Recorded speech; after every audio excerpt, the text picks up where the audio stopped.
kecuali kita bisa melakukan sebuah pengelolaan. Nah, ini yang paling penting untuk dilaksanakan oleh SD Negeri Mojosari. Yang pertama, cara mengelola modal manusia. Ini saya menuliskan adalah membentuk komunitas belajar sebagai sarana pengembangan diri. Sudah dilaksanakan ya? Ini bisa terjadi jikalau panjenengan bisa melakukan sebuah kolaborasi. Jadi jangan sampai panjenengan terlalu terlalu mikirnya terlalu sulit, itu malah jadi sulit sendirian. Kemudian yang kedua adalah untuk yang modal sosial ya, adalah menjalin interaksi masyarakat di luar sekolah. Ini digarisbawahi, di luar sekolah. Jadi ternyata kita tidak hanya diminta atau diharuskan untuk bisa berkomunikasi baik dengan warga sekolah, tapi juga di luar sekolah.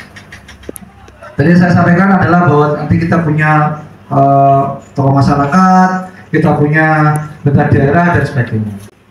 Itu adalah cara pengelolaan untuk modal sosial. Kemudian yang modal 3, modal politik. Tadi saya sampaikan bahwa politik di sini bukan berarti kita mencari backingan partai, bukan. Lagi negeri ya tidak boleh.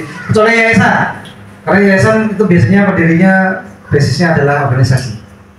Cara pengelolaan adalah melibatkan para pemangku kebijakan sebagai bagian dari pengembangan sekolah. Nah, ini yang kemarin atau seringkali digaungkan oleh kepala sekolah. Melibatkan semua unsur itu adalah hal yang paling penting dilaksanakan untuk pengelolaan kebijakan atau politik tadi. Ya, kita jangan sampai menutup mata bahwa sekolah ini tidak pernah bisa berdiri tanpa adanya pemangku kebijakan. Artinya kita perlu kepala sekolah menjalin hubungan dengan K3S, kemudian untuk yang daerah-daerah sekitar sini kita dengan mungkin pemerintah daerah dan sebagainya. Pak RT, Pak RW. Alhamdulillah kita punya Pak Dwi sebagai salah satu tokoh masyarakat di sini. Yang keempat, next.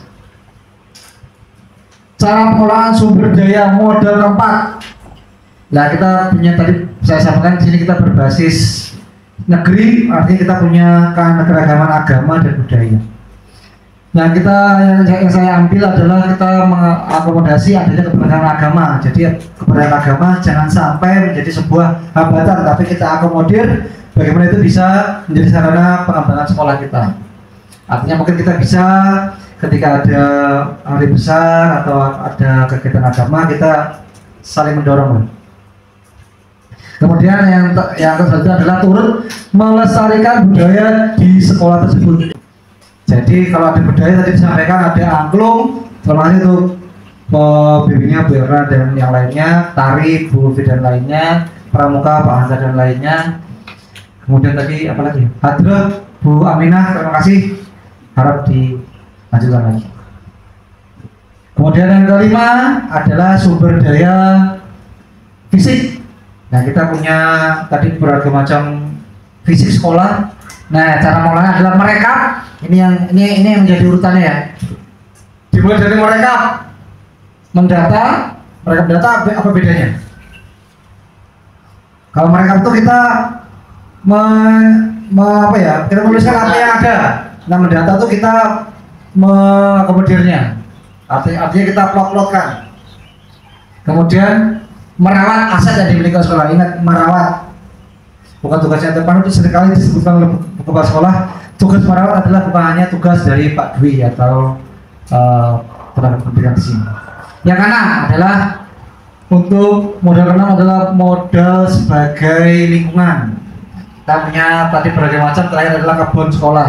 Nah, kita lakukan mendata, menjaga dan memanfaatkan area sekolah sebagai sarana pembelajaran bagi para murid. Karena pada intinya bahwa segala sumber daya itu adalah ditujukan sebagai kemajuan pembelajaran. Karena pembelajaran itu berpusat pada murid. Oke, yang ketujuh adalah finansial. Ini sebenarnya bisa dirubah karena kemarin saya juga kebingungan menyebutkannya. Saya membuat adalah membentuk tim keuangan sekolah guna mengelola dana sekolah, karena dana sekolah tidak hanya BOS, tapi tadi ada berbagai macam, kemudian ada surat sukarela, infak dan sebagainya. Jadi itu saya sebutnya tim keuangan. Terima kasih untuk yang menjadi tim keuangan. Semoga bisa menjadi amal ibadah teman-teman.